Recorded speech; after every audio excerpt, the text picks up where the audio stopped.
Hey, hello everyone. This is just going to be a quick weekend update. Uh, it's uh, it's raining again here today, and it's been a really busy week. But we did manage to get our way covers installed on the mill. So it's all going to be handheld video.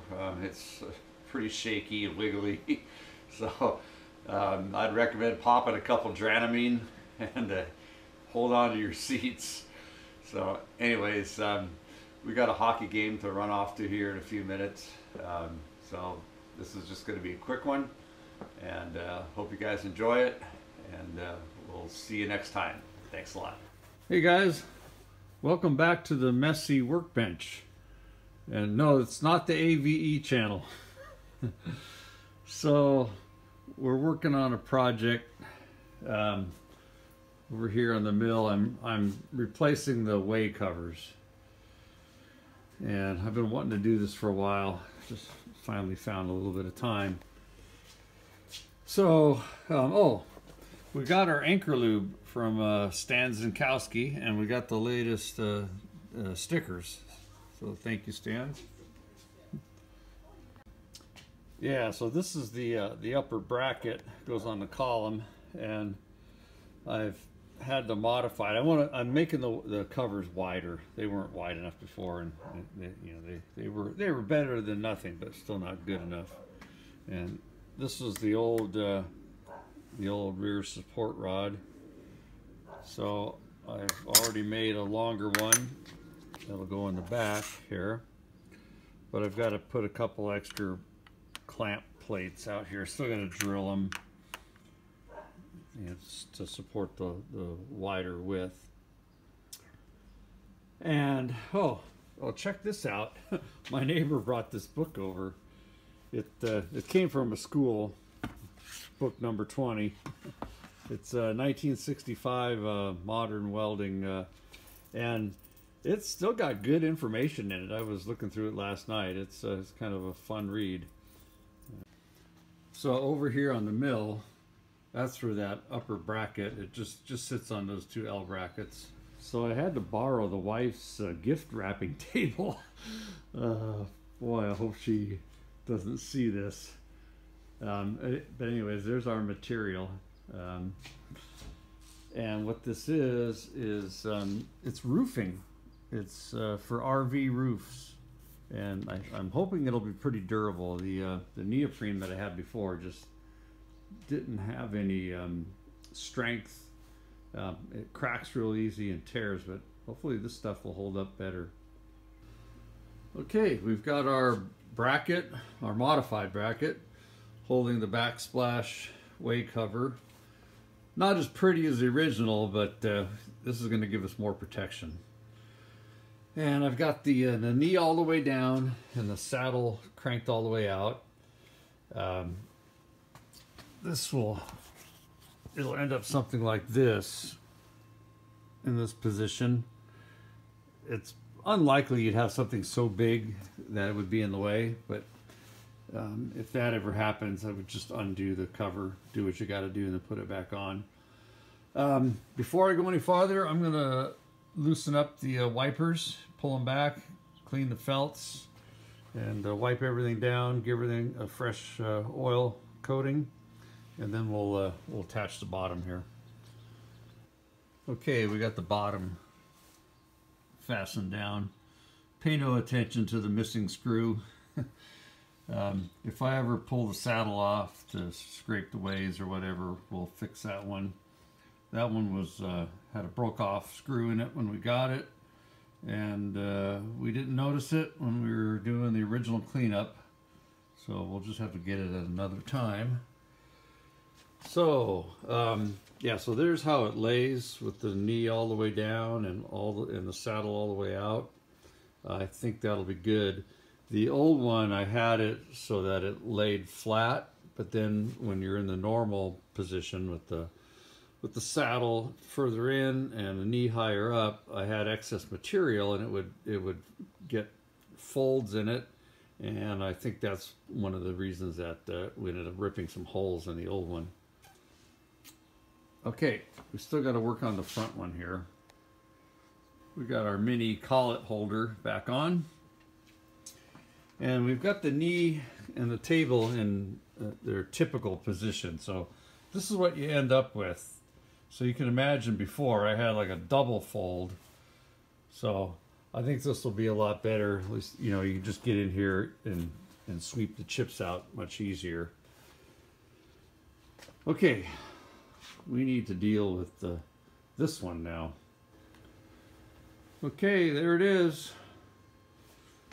We'll just have to use it for a while and see how we like it.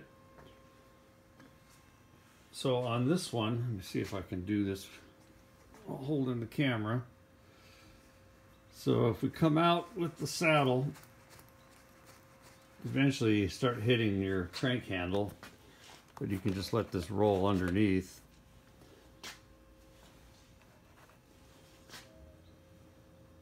The other option is they do make accordion type, but I don't know. The accordion pleats would just fill up with chips, so I don't know how well those work out. All right, well, there we go. So let me know what you guys think. Well, we'll see how long this white color holds up. It's probably going to get pretty stained up in a hurry here, but it's more about protection than looks. I got some of this stuff left over, so I think I'm gonna use a little over on the lathe, so we'll have a look at that next. All right, we're just handheld. We're over here at the lathe. So in the past, I've just thrown rags over the top of the taper attachment here to keep the chips and swarf from getting in there.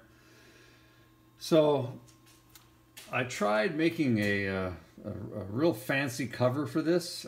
Let me show you what we came up with here. Hope you guys didn't get too dizzy there. So this was a complete fail. It looks like something that belongs on the Batmobile. But anyways, I couldn't get it to lay right, and it was ugly, and it's no good. So let me show you what we're gonna do. All right, so all I did was just, we went simple and just cut a couple of rectangle pieces of our material, and we're just gonna lay them in there like that. And the other one, what happened? It fell onto the floor. Hold on one second. Okay. It ended up in the chip tray. All right, so put that in there like that. Okay. Sometimes low tech is the best tech. And then just to kind of stabilize these, to keep them from falling off, I was thinking about magnets and whatnot. But then I just went over and grabbed a piece of copper wire. Just put a piece of copper wire around, give it a squeeze. Boom, done. Let's try this side.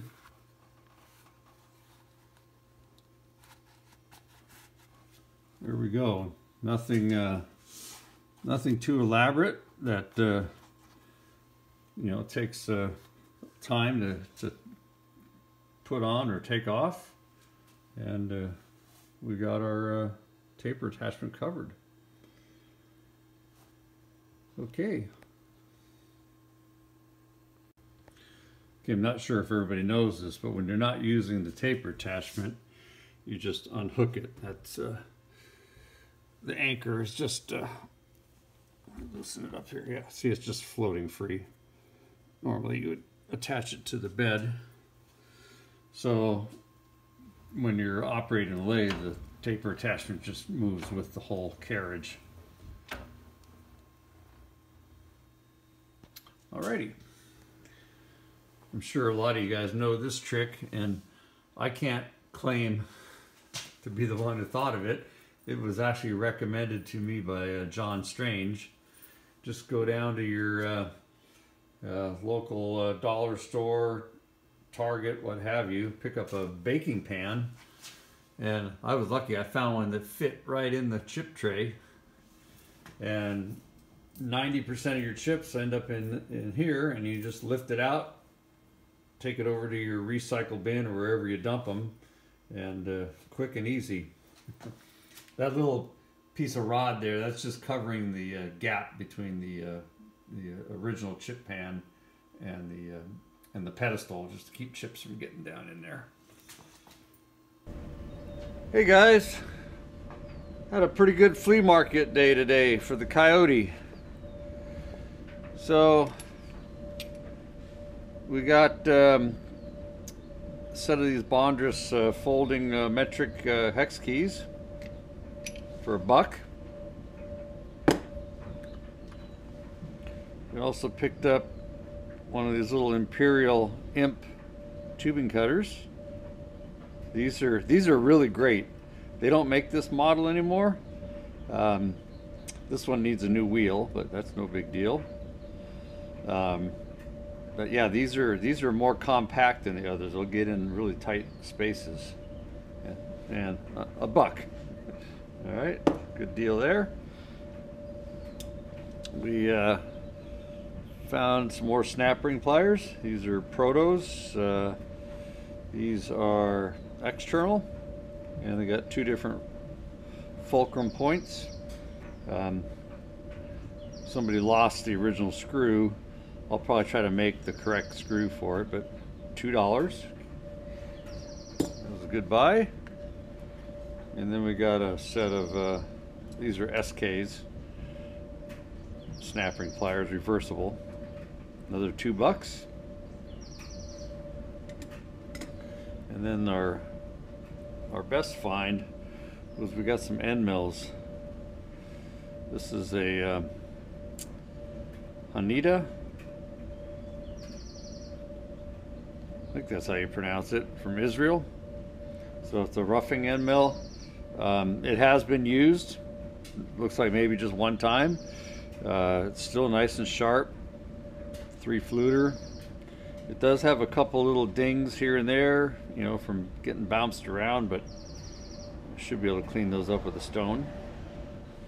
So that's a 1" by 2". And then the same guy had another one. This is a 3/4. It's the same brand, Haneda, from Israel. This is a 3/4, and this one, 4-flute, these roughing end mill. This one I don't think has ever been used. I think it's new. I mean, it was sitting in the bottom of a box or a bucket or something and it got wet, so we'll have to throw it in the evaporust, but that's a good end mill. And then this one here is a No brand. It's a regrind. It's a 1". It's been reground to something else. It's from Spain. It's a M42 tool steel, but it doesn't look like it's been used either since the regrind. And it's a what's that? A 5-flute. So $1.50 each. I couldn't hardly get my money out fast enough. They were way in the back. Way in the back of the flea market.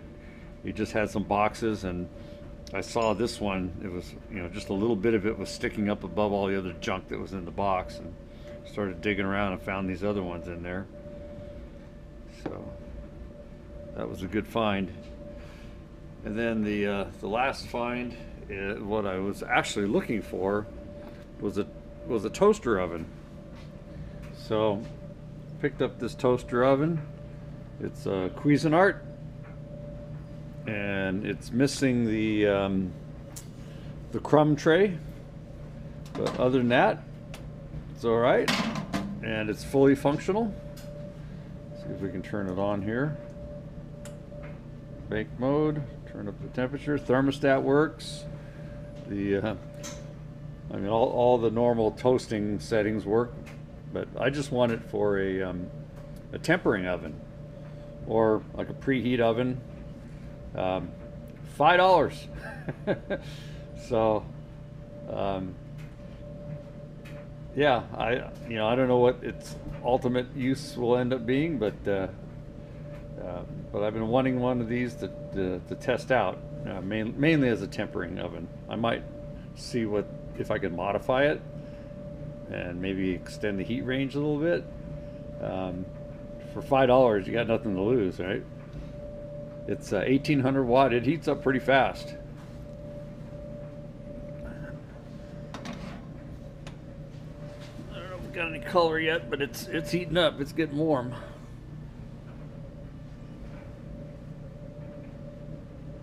Yeah, so we haven't had any decent weather in quite a while, especially on the weekends. So this is the first nice dry weekend. The sun is out, and I figure, you know, it's probably going to be a good flea market day. And I think everybody else had the same idea. I've never seen that many people there before. The place was packed. Every vendor spot was full. And when I was leaving, all the latecomers were coming in. I mean, there was easily 100 people in line trying to get in still. All right, there we go. I don't know if you guys can see that or not, but the elements are heating up. They don't heat up super fast, but they will get bright red. Okay, anyways, that's the latest on our flea market finds.